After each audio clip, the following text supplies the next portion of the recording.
Assalamualaikum warahmatullahi wabarakatuh. Shalom, Om Swastiastu, Namo Buddhaya, salam kebajikan dan salam sejahtera bagi kita semua. Saya Kitrifan dari Lubis, mahasiswa Ilmu Pemerintahan Fakultas Ilmu Sosial dan Politik Universitas Sultan Tirtayasa dalam rangka pemenuhan tugas mata kuliah Sistem Kepartaian dan Politik. Saya akan membahas mengenai problematika kepartaian di Indonesia dan perbandingannya dengan Jerman. Kajiannya perbandingan sistem kepartaian dan rekomendasi reformasi. Dalam mengantar, yaitu problematika kepartaian di Indonesia menjadi isu utama dalam sistem demokrasi. Dengan sistem multipartai yang ekstrim, Indonesia menghadapi banyak tantangan dalam stabilitas pemerintahan dan efektivitas kebijakan publik. Sebagai perbandingan, kita ambil adalah sebuah negara di Eropa, yaitu adalah Jerman. Jerman juga menganut sistem multipartai, tapi lebih terkendali berkat mekanisme electoral threshold yang lebih ketat dan sistem pemilu campuran. Morty Verger pada tahun 1954 menyatakan bahwa sistem kepartaian suatu negara dipengaruhi oleh sistem pemilu yang diterapkan. Sebelum kita lanjut, apa sih itu partai politik? Untuk definisi partai politik adalah organisasi yang bertujuan merebut kekuasaan melalui pemilu dan menjalankan kebijakan publik. Itu secara gamblangnya. Sedangkan untuk fungsi utama partai politik terdapat 4, yaitu menyalurkan aspirasi rakyat, mengontrol pemerintahan, menjadi alat pendidikan politik, dan membantu rekrutmen kepemimpinan. Menurut Giovanni Sartori pada tahun 1976 menegaskan bahwa partai politik adalah elemen fundamental dalam sistem demokrasi yang modern. Selanjutnya, saya membuat matriks mengenai perbandingan sistem kepartaian Indonesia dan Jerman, yang dimana terdapat aspek-aspeknya tersendiri terhadap Indonesia dan Jerman. Untuk sistem pemilu, Indonesia dan Jerman memiliki perbedaan, yang dimana Indonesia menggunakan proporsional terbuka, sedangkan untuk Jerman menggunakan mixed member proporsional. Untuk ambang batas parlemennya, untuk Indonesia terdapat 4%, sedangkan untuk Jerman 5%, yang dimana membuat terdapat perbedaan bagaimana hasil seleksi di Jerman dan Indonesia.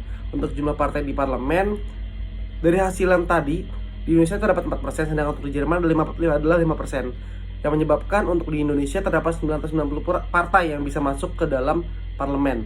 Seperti contohnya kita ambil di tahun 2019, yaitu terdapat 9 partai, sedangkan untuk di tahun 2024 atau pemilu 2024 terdapat 8 partai yang masuk ke dalam parlemen untuk di Indonesia.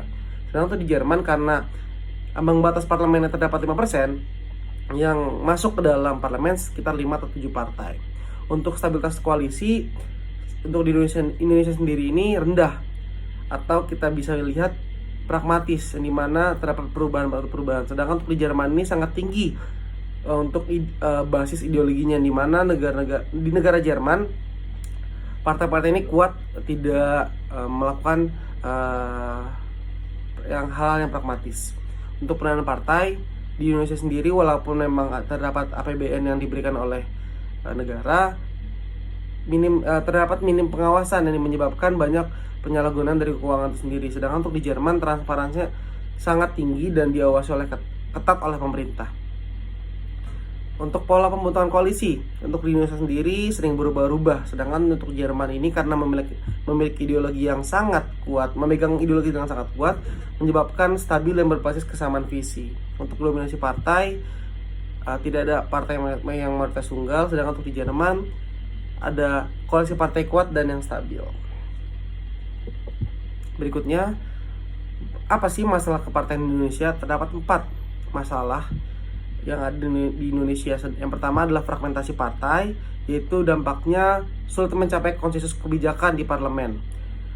Itu karena banyaknya partai yang lolos ke dalam parlemen. Jadi banyak kebijakan di parlemen ini susah ditemukan titik hasilnya. Dan juga terdapat masalah koalisi pragmatis, yang dimana aliansi partai hanya untuk kepentingan politik, bukan untuk masalah ideologi, yang dimana hanya untuk kepentingan tertentu untuk membahas suatu kebijakan dan sebagainya. Untuk poin ketiga adalah kalkulasi politik, yang dimana partai lebih fokus pada elit daripada kepentingan rakyat, yang tadi saya ucapkan, yang dimana